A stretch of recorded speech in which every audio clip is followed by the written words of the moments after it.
नमस्कार, DPP news में आप सभी का स्वागत है। डीपीपी न्यूज़ से मैं हूं अंशुल राजपूत। करते हैं बुलेटिन की शुरुआत।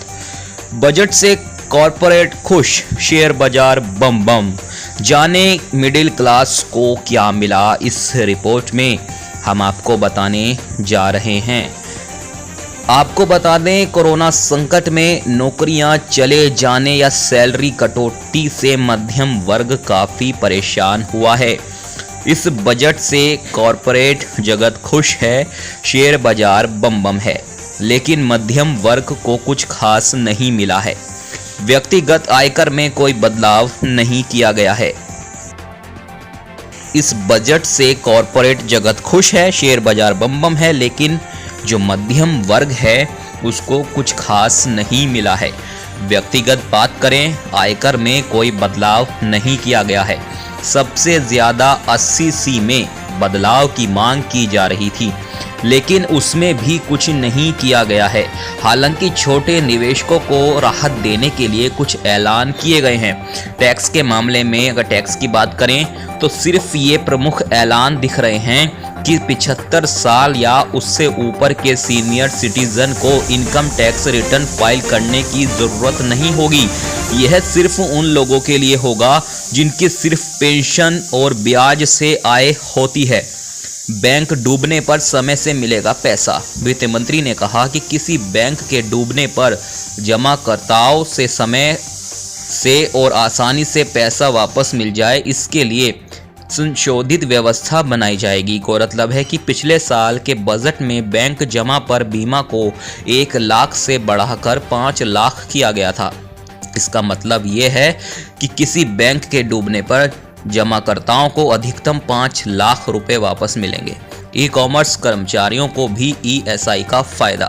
वित्त मंत्री ने कहा कि गीग और प्लेटफॉर्म वर्कर्स को भी कर्मचारी राज्य बीमा निगम ESI के तहत लाया जाएगा। इसका मतलब है कि फ्रीलांस वर्क करने वाले या और ई कॉमर्स कंपनियों के कर्मचारियों को भी इसका सीधा फायदा मिल सकता है। फेसलेस असेसमेंट में और राहत। सरकार ने फेसलेस असेसमेंट में और तेजी लाने के लिए कहा है कि इसके लिए एक रिवॉल्यूशन कमेटी बनाई जाएगी। जिन लोगों की टैक्सेबल इनकम 50 लाख रुपए और डिस्प्यूट इनकम 10 लाख रुपए तक है, वो इस कमेटी में संपर्क कर सकते हैं। वित्तीय उत्पादों के लिए इन्वेस्टमेंट चार्टर। वित्तीय उत्पादों की बिक्री में धोखाधड़ी को कम से कम करने के लिए वित्त मंत्री ने एक इन्वेस्टमेंट चार्टर बनाने का ऐलान किया है।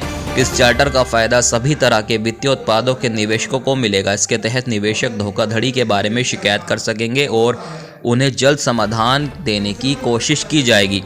होम लोन के ब्याज पर राहत को आगे बढ़ाया गया। सरकार ने सबको किफ़ायती मकान देने के अभियान को और तेज़ी देते हुए इसके लिए मिलने वाले हाउसिंग लोन ब्याज छूट को 21 मार्च 2022 तक बढ़ा दिया गया है। यह फ़ायदा उन लोगों को मिलेगा जो 31 मार्च 2022 तक किफ़ायती मकान खरीदेंगे।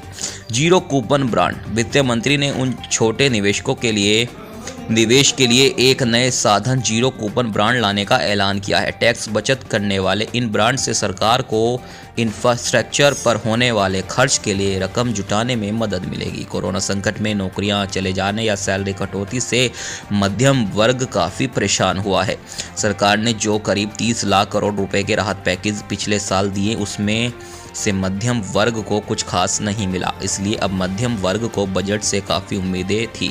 क्या नहीं मिला? कई साल से यह मांग की जा रही थी कि बेसिक टैक्स छूट सीमा 2.5 लाख से बढ़ाकर 5 लाख कर देनी चाहिए। सरकार ने साल 2019-20 के बजट में 2.5 से 5 लाख रुपए तक की आय वालों के लिए 12,500 की विशेष छूट देकर 5 लाख तक की आय को कर मुक्त करने की कोशिश की है, लेकिन अस्थायी रूप से 5 लाख रुपए तक की आय को कर मुक्त करने की मांग की जा रही थी, लेकिन इस पर वित्त मंत्री ने कुछ नहीं किया।